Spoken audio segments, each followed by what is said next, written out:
Are UFO whistleblowers being harassed and intimidated into not testifying? Are members of Congress also being threatened or otherwise interfered with in their efforts to bring us UFO disclosure? Well, let's talk about it. Get in here. This is Jack with Cosmic Road. I talk about UFOs and the paranormal. Please hit like and subscribe and let me know what you think in the comments below. Okay, first we'll go to some comments from Eric Burleson. What's frustrating is that people that claim and will go on national news, many of them are not willing to come in and be under oath. Why? Because of the public backlash? I don't know why, but yeah, many of them are not willing to come in.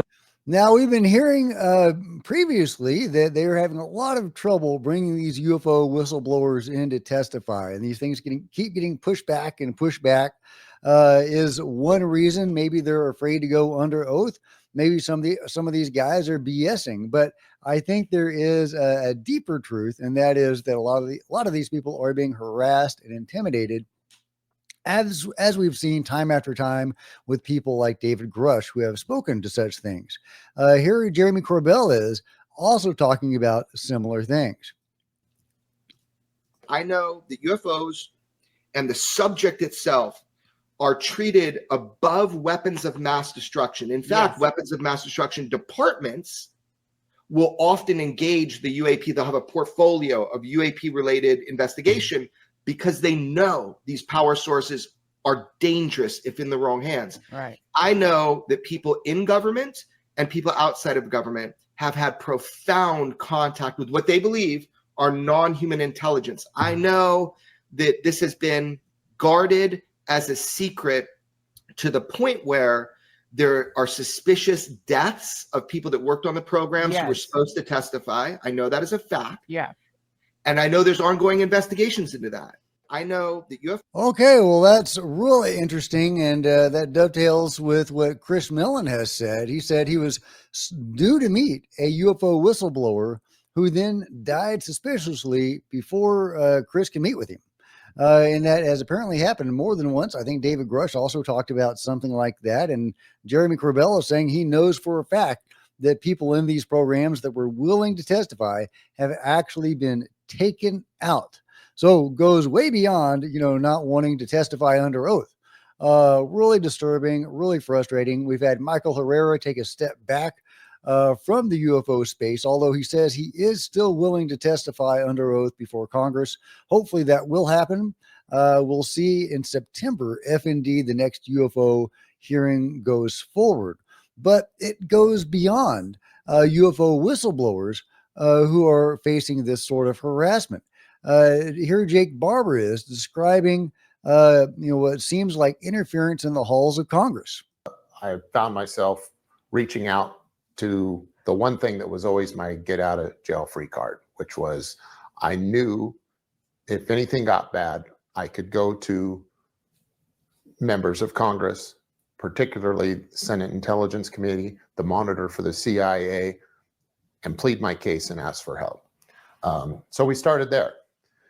And unfortunately, that was a very disheartening experience because me going there, asking for their help, very quickly turned into them asking for my help.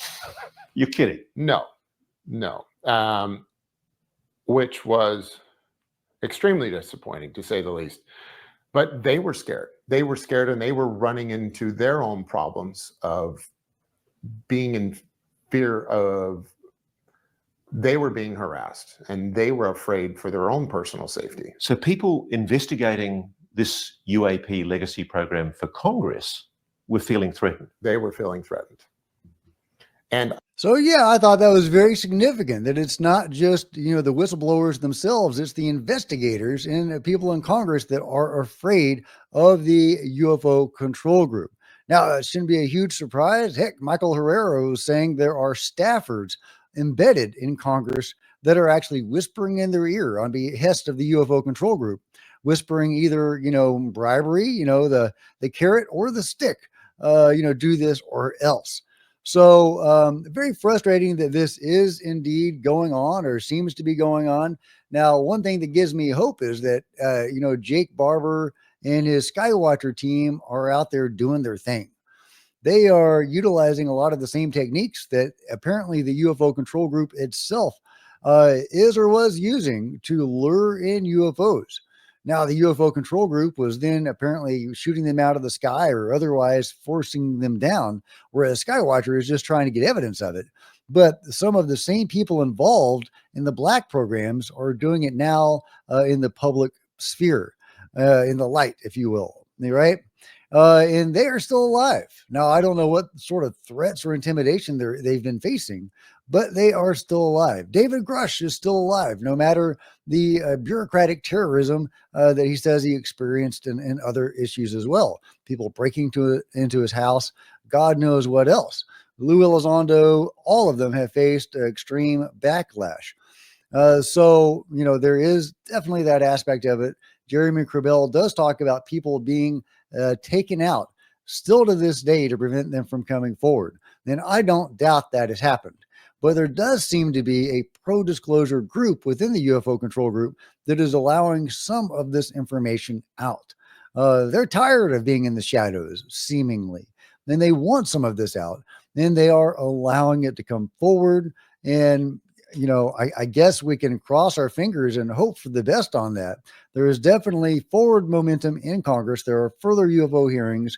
There is the potential for the UAP Disclosure Act or amendment to be included in the next NDAA in its robust fashion, which would, force the creation of a review board and a bunch of other really exciting developments that could bring us UFO disclosure. I mean, it's on the books. We'll see what happens. There are definitely exciting possibilities to pursue UFO disclosure with Congress and the government. There absolutely are. I don't think they're going to be able to rip the Band-Aid off and give us the full Monty of UFO disclosure, but I do think they could do something that would be UFO disclosure that would, tell the public that we are not alone.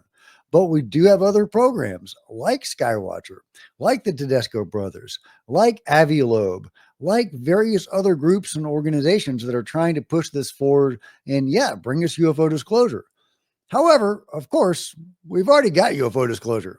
We've got bodies, y'all. We've got the Nazca mummies down in Mexico and in Peru being studied by scientists like award-winning forensic expert Dr. John McDowell and many others as well. The chief pathologist for the Mexican Navy, university professors and scientists. We've got some great people studying the Nazca mummies. We've already got UFO disclosure. Those beings did not, evolve naturally. There's no way that multiple different species or subspecies of tridactyl beings all in the same area, completely different from each other, different morphologies, different reproductive cycles, some laying eggs, some giving a live birth or would have given a live birth.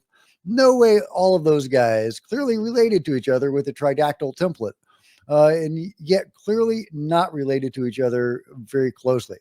There's no way that they evolved naturally. So they're hybrid beings or whatever they are, made by somebody that's not us. So Nazca mummies are 100% UFO disclosure, or at least NHI disclosure. But sadly, not enough people are looking south of the border. So we're going to have to cross our fingers and hope that things do progress in Congress. However, as you can see, they are facing massive pushback. So kudos to those who are continuing to push things forward and bring us the next UFO hearing. And I really salute the whistleblowers brave enough to come forward when that happens, hopefully.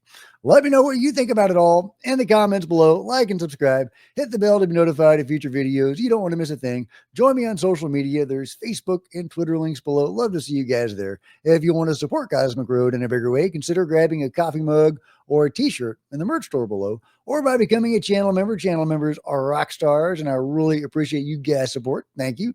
Meanwhile, there's plenty of other videos on the channel, and I'll see you next time. This is Jack with Cosmic Road, signing out.